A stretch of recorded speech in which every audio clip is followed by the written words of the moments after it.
Hello વિદ્યાર્થી મિત્રો, last લેક્ચરની અંદર આપણે ટેલિસ્કોપ અને એને રિલેટેડ દાખલાઓની બધી વસ્તુની ચર્ચા કરી.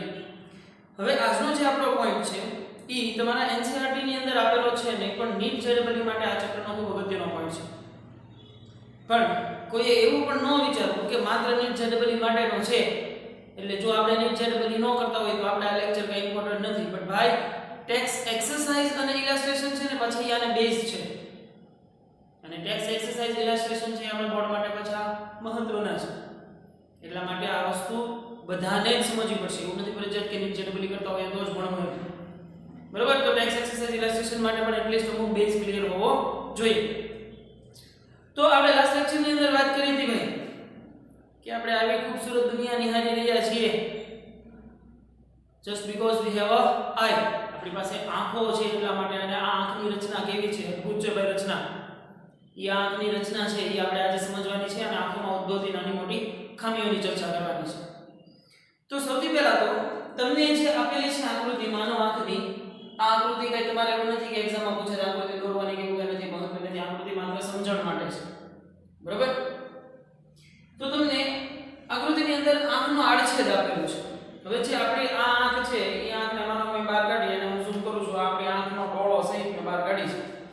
આ આંખનો આડછેદ છે, મતલબ અહીંયાથી ઊભી આંખને કાપેલી છે અને તમને એનો હાફ પોર્શન છે એ આની અંદર દેખાડવામાં આવ્યો છે. તો ચર્ચા કરીએ કે આંખની અંદર છે શું શું.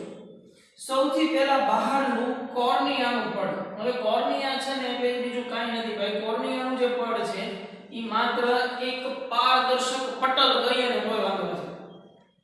જે કોર્નિયા છે એવું છે માત્ર એક પારદર્શક પટલ છે કે જે પ્રકાશના જે કિરણો આવશે એ કિરણોને પારદર્શક કરી અને આંખમાં આગળ મોકલશે. મતલબ કોર્નિયા જે છે એ શું કામ કરશે ભાઈ?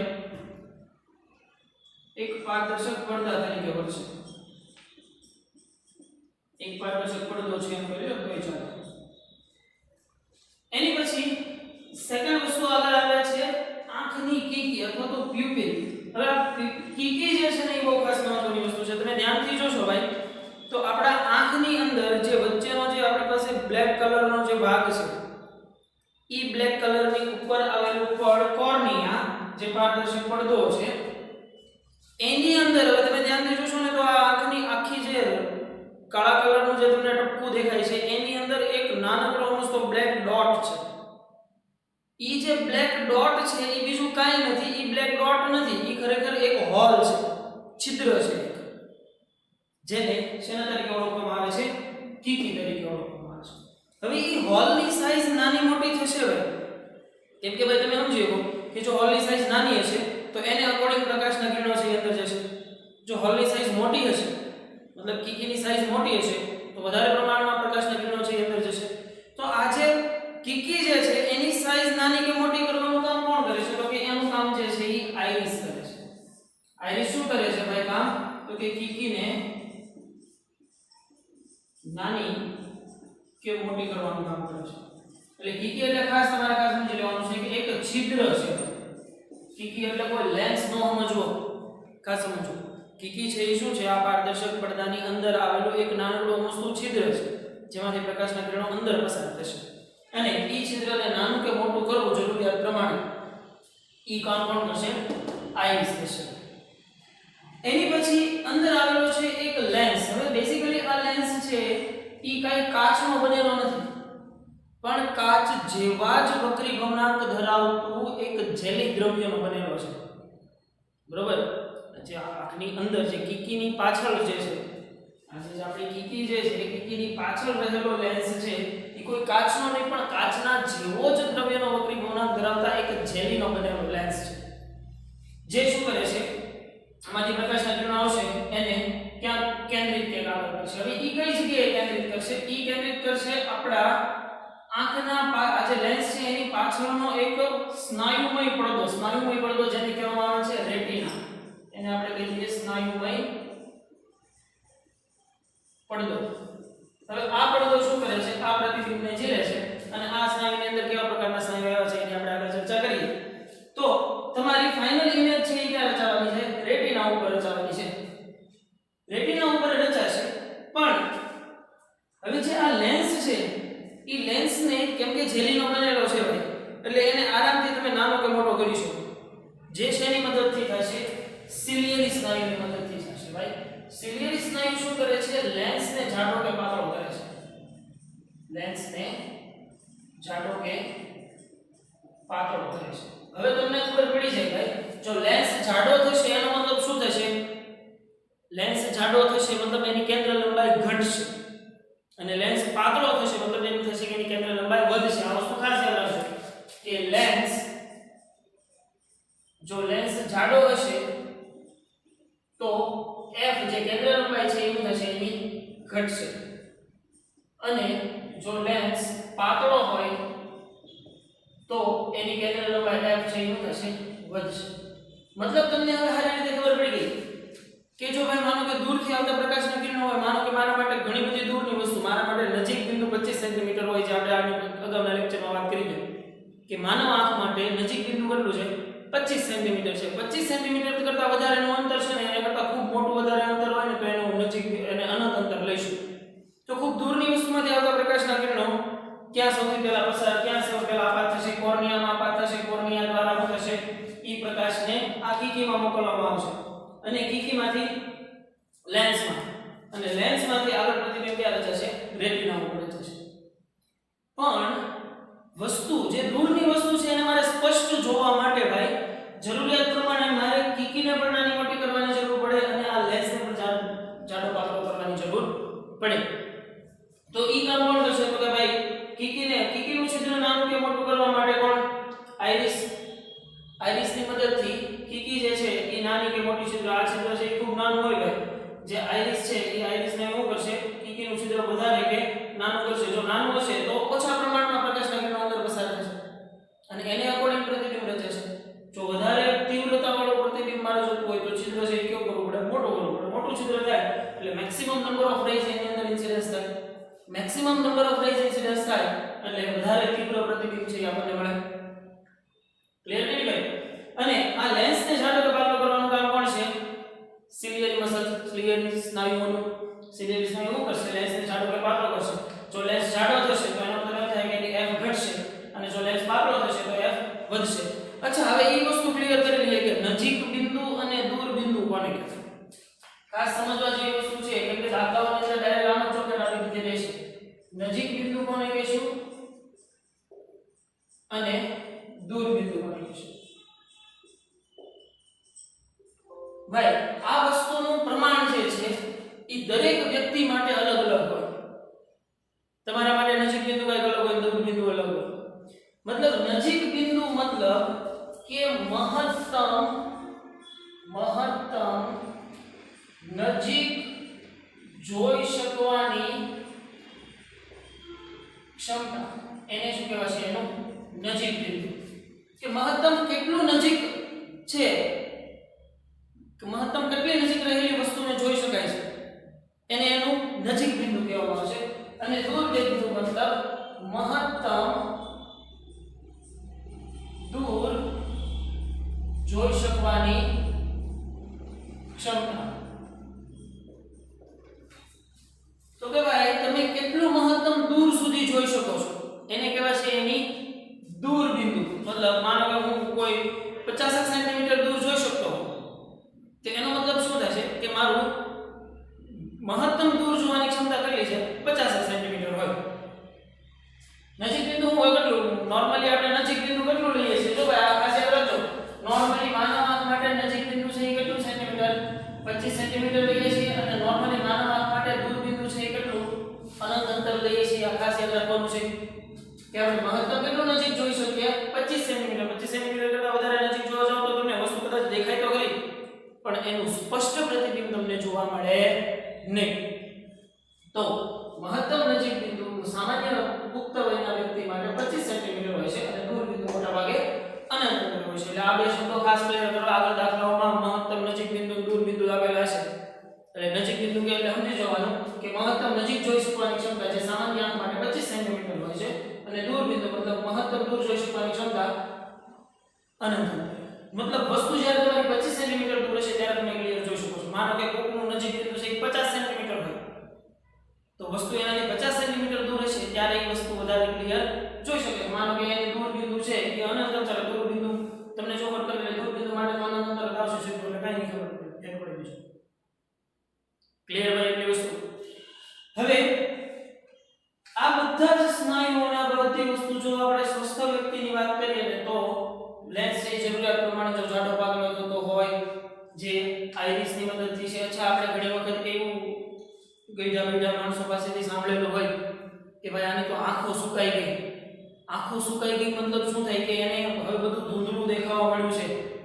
અમુક આફ્ટર એજ આવા પ્રોબ્લેમ્સ થતા હોય તો ત્યાં આંખો સુકાઈ ગઈ છે મતલબ શું થશે કે આ જે સિલિયરી મસલ્સ છે અને આઈરિસ છે એ આઈરિસનું પ્રમાણ ઘટી ગયું અને સિલિયરી મસલ્સ છે એ સુકાઈ ગયા. એ સિલિયરી મસલ સુકાઈ ગયો મતલબ એ જરૂરિયાત પ્રમાણે લેન્સને જાડો કે પાતળો કરી શકતા ન હોય. એને આપણી સાદી ભાષામાં આપણે કહીએ છીએ કે આંખો સુકાઈ ગઈ એમ કહીએ છીએ. બરોબર, મતલબ કે આ આઈરિસ છે, આ આઈરિસની અંદર જે રહેલું લિક્વિડ છે જે તમે બાયોલોજી વાળા છે એ સારી રીતે જાણતા હશો કે આઈરિસની અંદર કેવા ટાઈપના લિક્વિડ આવેલા હોય છે. તો આઈરિસ છે એનું પ્રમાણ ઘટે એટલે લેન્સ છે સોરી કીકી જે છે એનું છિદ્ર નાનું કે મોટું ન થઈ શકે. મતલબ કે કીકી જે છે એ નાની કે મોટી ન થાય તો પૂરતા પ્રમાણમાં અંદર પ્રકાશ ન પહોંચે તો પૂરતા પ્રમાણમાં વક્રીભવન ન થાય અને પૂરતા પ્રમાણનું સ્પષ્ટ પ્રતિબિંબ રચાય નહીં. પછી વાત કરીએ દ્રષ્ટિ ચેતા. આ દ્રષ્ટિ ચેતા શું કરે છે ભાઈ? નોર્મલી તમે સમજો ને તો ભાઈ અહીંયા રેટિના ઉપર આવતું જે પ્રતિબિંબ છે એ દ્રષ્ટિ ચેતાની મદદથી મગજને એની ઇમેજ મોકલે છે. ખરેખર રેટિના ઉપર ભાઈ ખાસ યાદ રાખજો, રેટિના ઉપર કેવું પ્રતિબિંબ રચાય છે?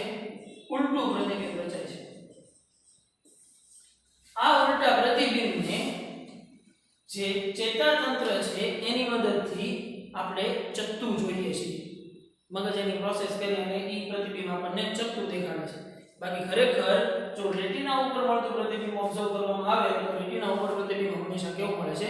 ઉલટું મળે છે. બાકી આવા મેસ તમે આ વસ્તુ જોઈએ કે આ જે લેન્સ છે એ કેવો દ્વિબહિર્ગોળ ટાઈપનો લેન્સ છે તો દ્વિબહિર્ગોળના કારણે મળતું પ્રતિબિંબ વાસ્તવિક રિયલ પ્રતિબિંબ કેવું મળે? ઉલટું જ મળે.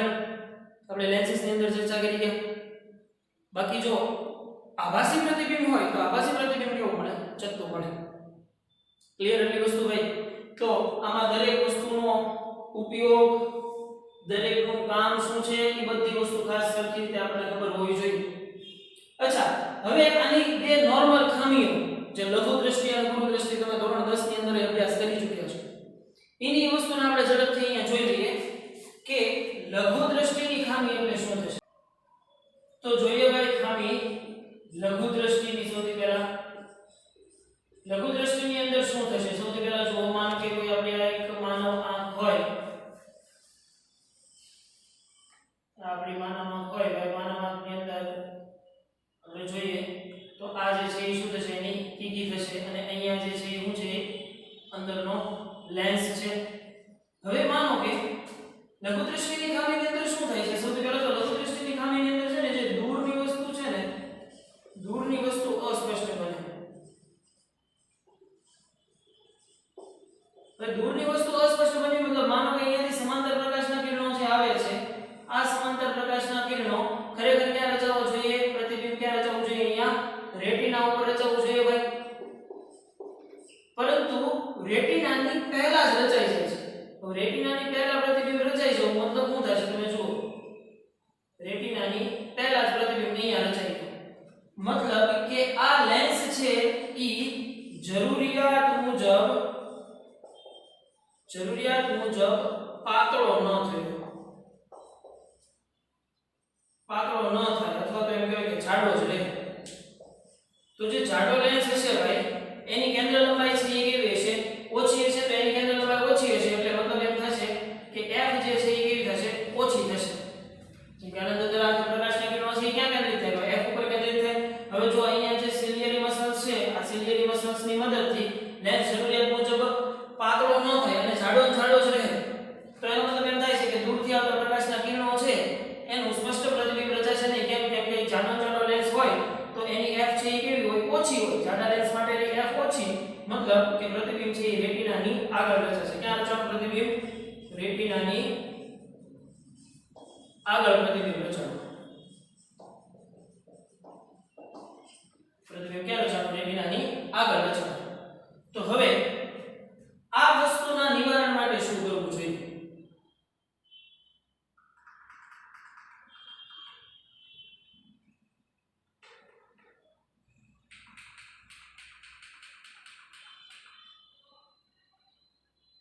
तो के भाई जो હું આંખની આગળ એક અંતર્ગોળ લેન્સ મૂકી દઉં ભાઈ એક અંતર્ગોળ લેન્સ શું કરે છે પ્રકાશને અપકેન્દ્રિત કરે છે તો અપકેન્દ્રિત કરી અને હવે તમારી જે ફાઇનલ ઇમેજ છે એ ક્યાં રચાશે રેટિના પર રચાશે મતલબ કે લઘુ દ્રષ્ટિની ખામી નિવારવા માટે યોગ્ય કેન્દ્ર લંબાઈનો અંતર્ગોળ લેન્સ વાપરવામાં આવે છે અંતર્ગોળ લેન્સ વાપરવામાં આવે છે જેની મદદથી લઘુ દ્રષ્ટિની ખામી છે એ તમે આરામથી નિવારી શકો હવે તમને એમ થાય કે સાહેબ બહિર્ગોળ મૂક્યો હોય તો બહિર્ગોળ મૂકશું તો શું થઈ જાય દ્વિબહિર્ગોળ એટલે વધારે પાછું નથી મતલબ f જે હતી એના કરતા ટૂંકી થશે પણ તમે અહીંયા જો કોમ્બિનેશન ધ્યાનથી જુઓ ને આ એક અંતર્ગોળ અને એક આ દ્વિબહિર્ગોળ ને એક દ્વિઅંતર્ગોળ તો દ્વિબહિર્ગોળ અને દ્વિઅંતર્ગોળના સંયોજનની કેન્દ્ર લંબાઈ છે એ વધે તો કેન્દ્ર લંબાઈ વધે એટલે આપણે તો કામ શું છે કેન્દ્ર લંબાઈ વધારવી જ છે કેમ કે કેન્દ્ર લંબાઈ ઘટતી નથી તો મેઈન પ્રોબ્લેમ છે કેન્દ્ર લંબાઈ વધતી નથી મેઈન પ્રોબ્લેમ છે કેન્દ્ર લંબાઈ ઘટેલી જ રહેશે એટલા માટે આપણે અહીંયા કેવા ટાઈપનો લેન્સ વાપરવો પડે અંતર્ગોળ લેન્સ વાપરવો પડે બહિર્ગોળ વાપરી શકાય નહીં કેમ કે બહિર્ગોળનું કોમ્બિનેશન છે એ કેવું થશે f છે એ ઘટાડશે ઓકે હવે એના પછી વાત કરીએ ગુરુ દ્રષ્ટિની ખામી ની અંદર શું થાય છે ભાઈ તો કે માનો કે આ મારી કોઈ એક માનો આંખ છે બરોબર આ આંખમાં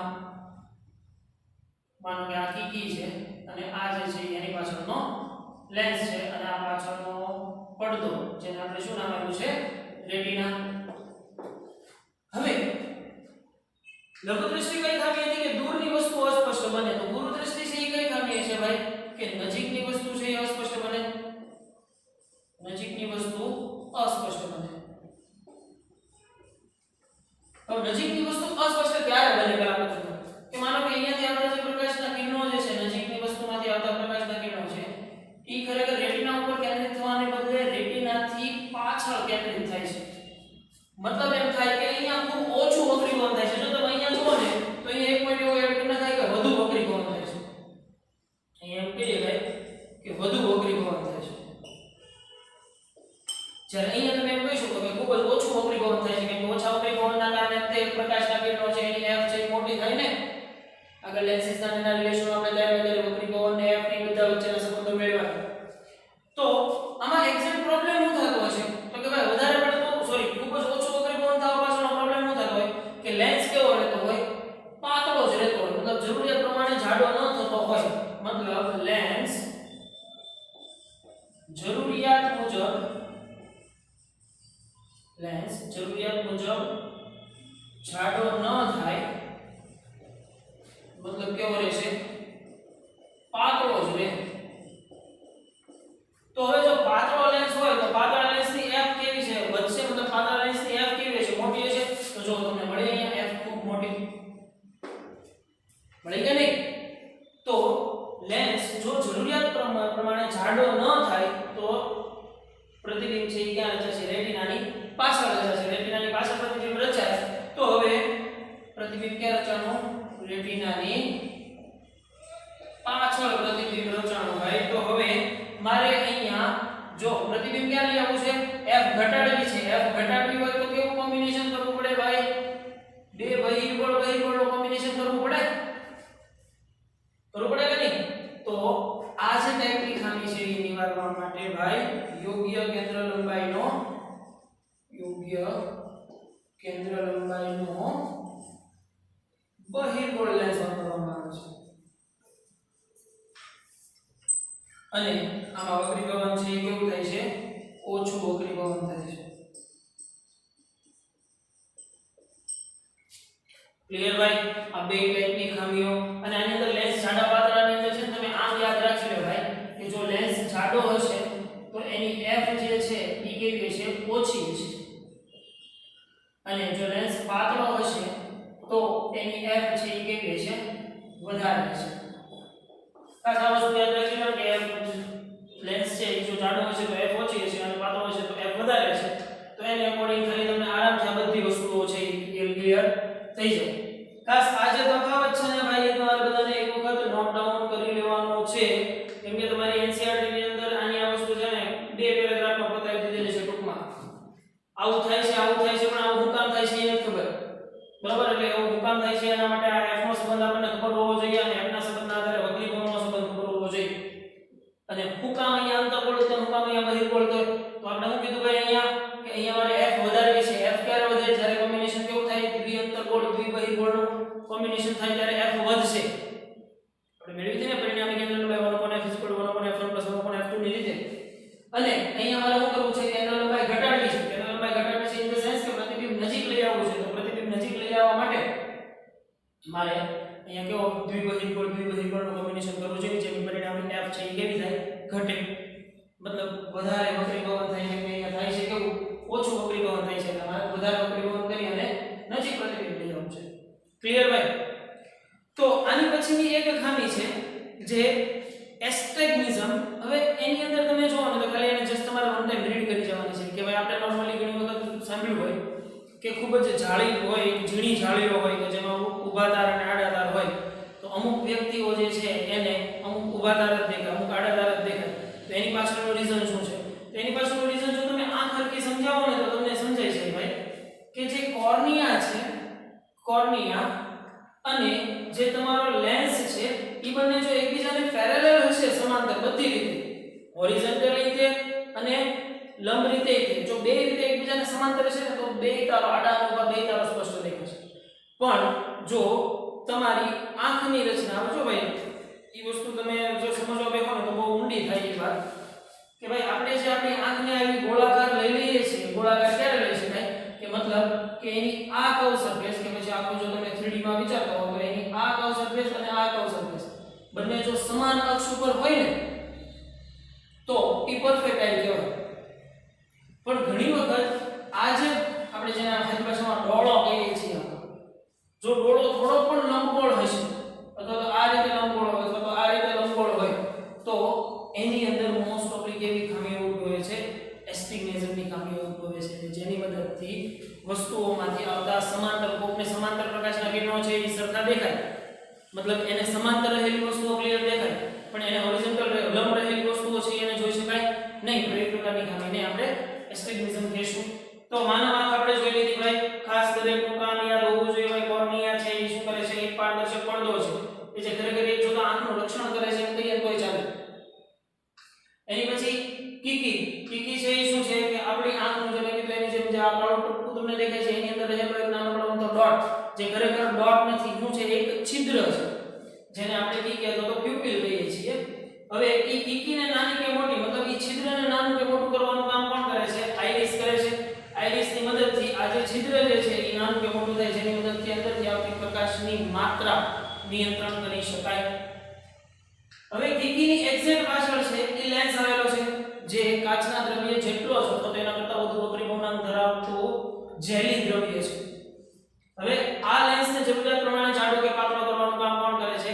સિલિયરી મસલ્સ કરે છે અને છેડા ઉપર સિલિયરી મસલ્સ આવેલા હોય જો લેન્સને જરૂરિયાત પ્રમાણે જાડો કરવાનો થાય તો સિલિયરી મસલ્સ છે એ સંકોચો એટલે લેન્સ છે એ જાડો થશે જો લેન્સને જો પાતળો કરવાની જરૂર પડે તો સિલિયરી મસલ્સ છે આવી રીતે ઉપર આવે જેની મદદથી લેન્સ છે એ કેવો થાય પાતળો થાય તો લેન્સ જાડો કે પાતળો થાય એને અકોર્ડિંગ એની f છે એ વધશે કે ઘટશે કેમ કે આપણે થાય છે ને ઘણી વખત દૂરની વસ્તુને જોવા માટે આપણે આમ ઝીણી કરીએ છીએ અને મોટી કરીએ છીએ તો એ એક્ઝેક્ટ આપણે કરીએ છીએ હું સિલિયરી મસલ્સની મદદથી આ લેન્સની f વધારીએ કે ઘટાડીએ છીએ ક્લિયર ભાઈ અને પાછળ રેટિના આવેલી છે જેની ઉપર ફાઇનલ ઇમેજ આપણી રચાય છે અને ચેતાતંત્રની મદદથી જે રેટિના ઉપર રચાતો ઉલટું પ્રતિબિંબ છે એને આપણે ચત્તુ જોઈ શકીએ છીએ ક્લિયર ભાઈ તો આંખની એટલી સામાન્ય રચના ખબર પડી ગઈ તો એની વસ્તુ આપણે વાંચી જઈએ ઝડપથી ભાઈ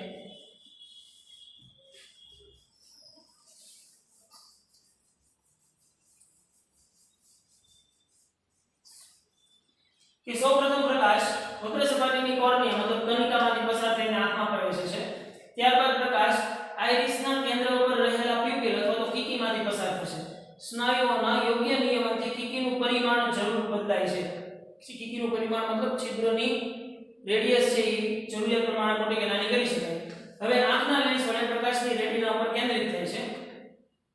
રેટિના એ આંખની પાછળની બાજુએ આવેલ ચેતાતંતુઓનો બનેલો પાતળો પડદો છે. અચ્છા, આ ચેતાતંતુઓનો બનેલો પાતળો પડદો છે એની અંદર તે બે ટાઈપના સેલ કોષો આવેલા છે, એક રોડ્સ અને એક કોર્સ. હવે જો રોડ્સ છે એ શું કરે છે કે ખૂબ જ ઝાંખું પ્રતિબિંબ હોય એને પણ ક્લિયર જોવા માટે રોડ સ્નાયુઓ વપરાય છે, અને કોર્સ જે સ્નાયુઓ છે એ શું છે, આપણને રંગની પરખ અથવા તો પ્રકાશની ઇન્ટેન્સિટી છે એ આ કોર્સ સ્નાયુની મદદથી જાણી શકાય છે.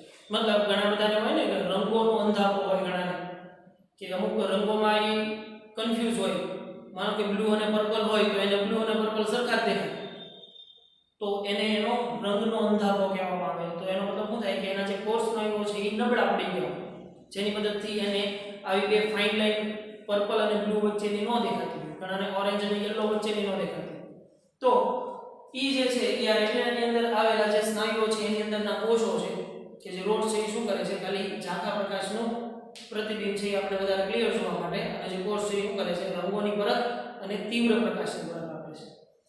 રેટિનામાં આવેલા રોડ્સ અને કોન્સ નામના કોષો અનુક્રમે પ્રકાશની તીવ્રતા અને રંગોની સંવેદના પૂરી પાડે છે, અને તેઓ મગજને ચેતાતંતુઓ થકી મગજને વિદ્યુતીય સિગ્નલ પહોંચાડે છે. તેનું મગજમાં પ્રોસેસિંગ થાય છે. આ વિદ્યુતીય સિગ્નલો એટલે ગયા જે તમે ભણી ગયા હો બાયોલોજીની અંદર 10મા ધોરણની અંદર આવી ગયું ભાઈ, ચેતાતંત્રની મદદથી જે ઓલો પોટેશિયમ ને આયનિક વહન થાય છે, જે આયનિક વહન થાય છે એ એટલે એને વિદ્યુતીય સિગ્નલ કીધા છે, કેમ કે એ છે હું બેઝિકલી તણવીસબારના સિગ્નલો છે ને, તો એની મદદથી મગજમાં પ્રોસેસિંગ થાય છે. ભાઈ સિલિયરી સ્નાયુઓ આંખના લેન્સની વક્રતા અને તેની કેન્દ્ર લંબાઈ જરૂર મુજબ ફેરફાર કરે છે. સિલિયરી મસલ શું કરે છે, લેન્સની વક્રતા એની કેન્દ્ર લંબાઈ, વક્રતા ચેન્જ થાય એટલે કેન્દ્ર લંબાઈ ચેન્જ થશે.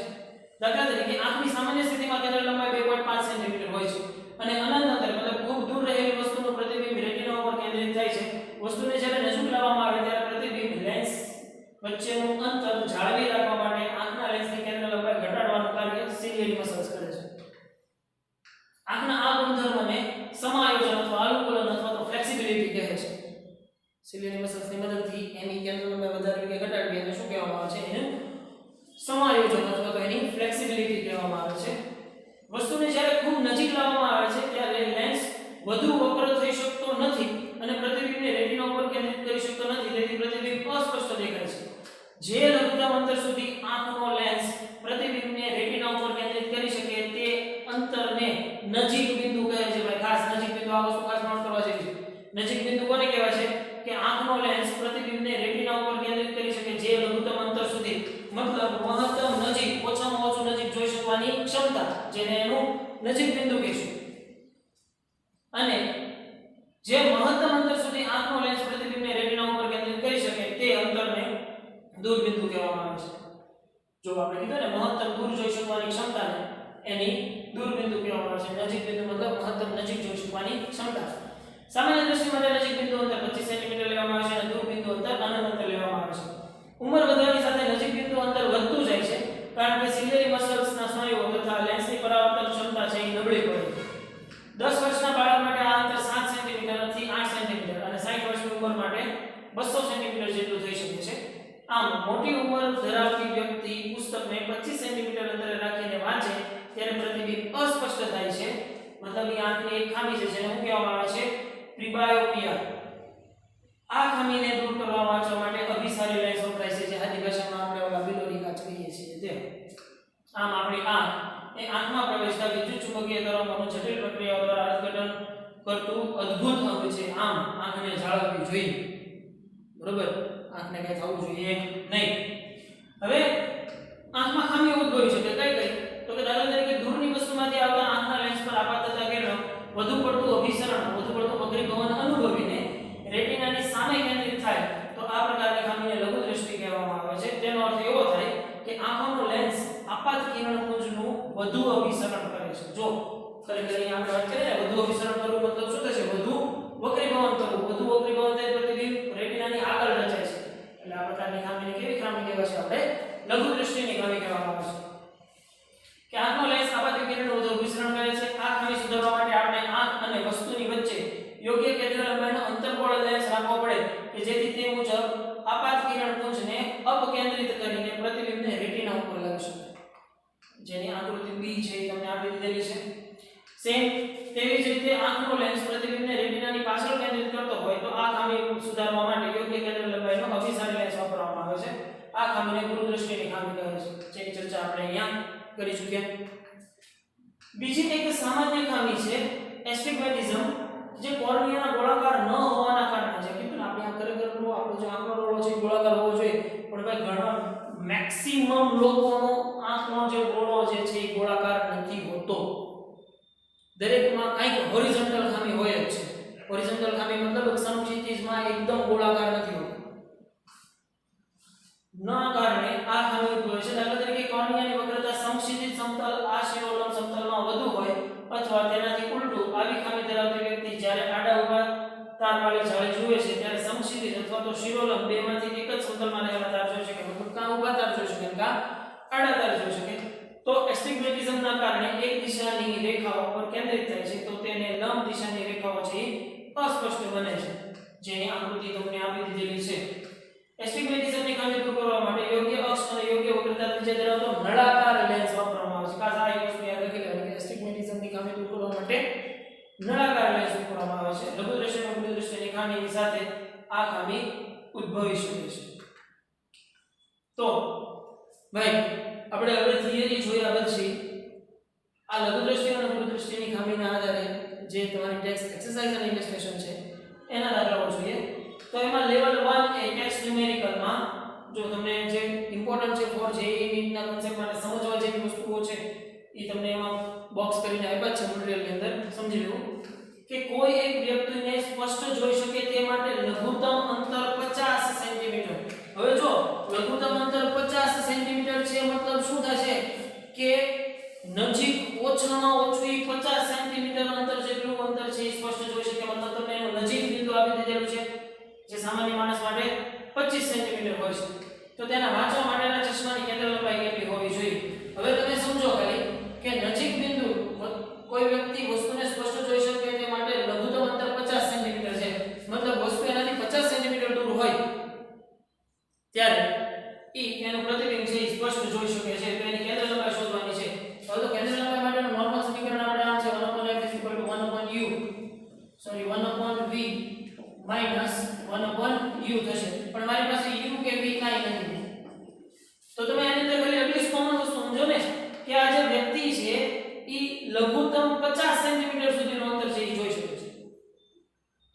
તો સામાન્ય માણસ માટે નજીક બિંદુ કેટલું થાય ભાઈ? 25 સેન્ટીમીટર થાય. તો મતલબ એમ થાય કે લઘુત્તમ કીધું છે, જો મહત્તમ કીધું હોત તો દૂર બિંદુ થાય. તો દૂર બિંદુ માટે આપણે વસ્તુ અંતર u ઇન્ફિનિટ થાય. પણ અહીંયા નજીક બિંદુ કીધું છે એટલે નજીક બિંદુ માટે u બરાબર કેવા થશે? 25. પણ કેમ કે ભાઈ જો હવે આ વસ્તુ માઈનસ કે પ્લસ ની વાત તમે સમજી લો. કેમ કે પ્રતિબિંબ મારું આની પાછળ રચાય છે. તો અહીંયા હું જો અક્ષ મૂકું ભાઈ તો આ જે છે એ મારી ધન અક્ષ x અક્ષ થઈ હોય તો આ બધા અક્ષો છે એ કેવી થશે? ઋણ થશે. બરોબર કે નહીં? તો અહીંયા u અને v છે આપણે ક્યાં થશે? નેગેટિવ થશે. તો તમે જો 1/f તમે કરી શકો 1/- 50 minus 1/25. તો તમને એની કેન્દ્ર લંબાઈ છે એ આરામથી મળી જાય કે નહીં? બરાબર છે. તો હવે એનાથી આગળ આપણે જતા કે લઘુ દ્રષ્ટિની ખામી ધરાવતા એક માણસની આંખ સામેનું દૂર બિંદુ અંતર 80 સેન્ટીમીટર છે. જો દૂર બિંદુ અંતર કીધું એટલે ભૂલ્યા વગર u બરાબર ઇન્ફિનિટ મૂકી દેવાનું. જો નજીક બિંદુ કીધું હોય તો u બરાબર ભૂલ્યા વગર 25 મૂકી દેવાનું. ક્લિયર એટલું? તો દૂર બિંદુ અંતર 80 સેન્ટીમીટર છે મતલબ v બરાબર કેટલા? -80 સેન્ટીમીટરે પ્રતિબિંબ રચાય છે. તો આ માણસને ખૂબ જ દૂરની વસ્તુને ચોખ્ખું જોવા માટે જરૂરી લેન્સનો પાવર કેટલો જોશે? તો લેન્સનો પાવર શોધવા માટે પહેલા તો લેન્સની કેન્દ્ર લંબાઈ શોધવી પડે. તો મળી જાય આરામથી 1/f = 1/v - 1/u. શું થશે? 1/f = 1/- 80 -1/∞ 0. તો તમને f મળી ગઈ. તો પાવર જોતો છે તો પાવર p = શું થશે? Power p = 1/f. પણ ખાસ યાદ રાખો અહીંયા f તમને મળે છે સેન્ટીમીટરમાં. એને કન્વર્ટ કરવી પડશે મીટરમાં. કેમ કે પાવરનો એકમ શું છે? ડાયોપ્ટર. અને ડાયોપ્ટર = મીટર ઇન્વર્સ થાય છે, નોટ સેન્ટીમીટર ઇન્વર્સ. એટલે ખાસ આપણી જે કેન્દ્ર લંબાઈ જે છે એને આપણે શેમાં કન્વર્ટ કરી નાખશું ભાઈ? મીટરમાં કન્વર્ટ કરી નાખશું. ક્લિયર? હવે આ કન્ફ્યુઝન ન હોવું જોઈએ હો ભાઈ. દૂર બિંદુ અંતર અને નજીક બિંદુ અંતર. દૂર બિંદુ અંતર કે એટલે વસ્તુ ક્યાં પડી હશે? અનંત અંતર વસ્તુ છે એને સ્પષ્ટ જોવી છે. જ્યારે અનંત અંતર રહેલી વસ્તુને આ વ્યક્તિ 80 સેન્ટીમીટર જેટલી નજીક જોવે છે. એનો મતલબ એવો થાય, આજે તમને કીધું દૂર બિંદુ અંતર 80 સેન્ટીમીટર છે. મતલબ દૂર રહેલી વસ્તુને 80 સેન્ટીમીટર જેટલી નજીક હોય એવી ક્લિયર જોઈ શકે છે. અને એવી જ રીતે નજીક બિંદુ માટે કીધું હોય તો ભૂલ્યા વગર વસ્તુ અંતર u બરાબર કેટલા મૂકી દેવાના? 25 મૂકી દેવાના. ક્લિયર? તો એના પછી ગુરુદૃષ્ટિની ખામી ધરાવતા વ્યક્તિ માટે નજીક બિંદુ 75 સેન્ટીમીટર છે. જો હવે તમને ખબર પડી જ જવી જોઈએ, નજીક બિંદુ 25 સેન્ટીમીટર કીધું છે એટલે u બરાબર તમારે ભૂલ્યા વગર મૂકી દેવાનું -25 સેન્ટીમીટર. અને v બરાબર કેટલા થશે? -75 સેન્ટીમીટર. તો પોતાની આંખથી 25 સેન્ટીમીટર દૂર બુકને વ્યવસ્થિત રીતે વાંચવા માટે જરૂરી લેન્સનો પાવર કેટલો હોવો જોઈએ? સેમ આ જ રીતે ભાઈ શું કરશો? પહેલા f ગોતી નાખશો, f મળી જશે, પછી p 1/f કરી નાખશો. સિમ્પલી કેલ્ક્યુલેટ થાય કે નહીં ભાઈ? તો આજે આજના લેક્ચરમાં આપણે માત્ર લઘુદૃષ્ટિ ગુરુદૃષ્ટિના આ ટેક્સ્ટ ન્યુમેરિકલ સુધીનું રાખીએ. નેક્સ્ટ લેક્ચરની અંદરથી ટેક્સ્ટ એક્સરસાઇઝ અને પાછળના એમસીક્યુ માંથી જેટલા એમસીક્યુ બાકી છે, જે આખા ચેપ્ટરનો મેઇન જેને કહેવાય ને કે એના કોર્સને ભેગું કરીને બનાવવામાં આવેલા એમસીક્યુ છે, એ આપણે નેક્સ્ટ લેક્ચરની અંદર જોશું. કે ભાઈ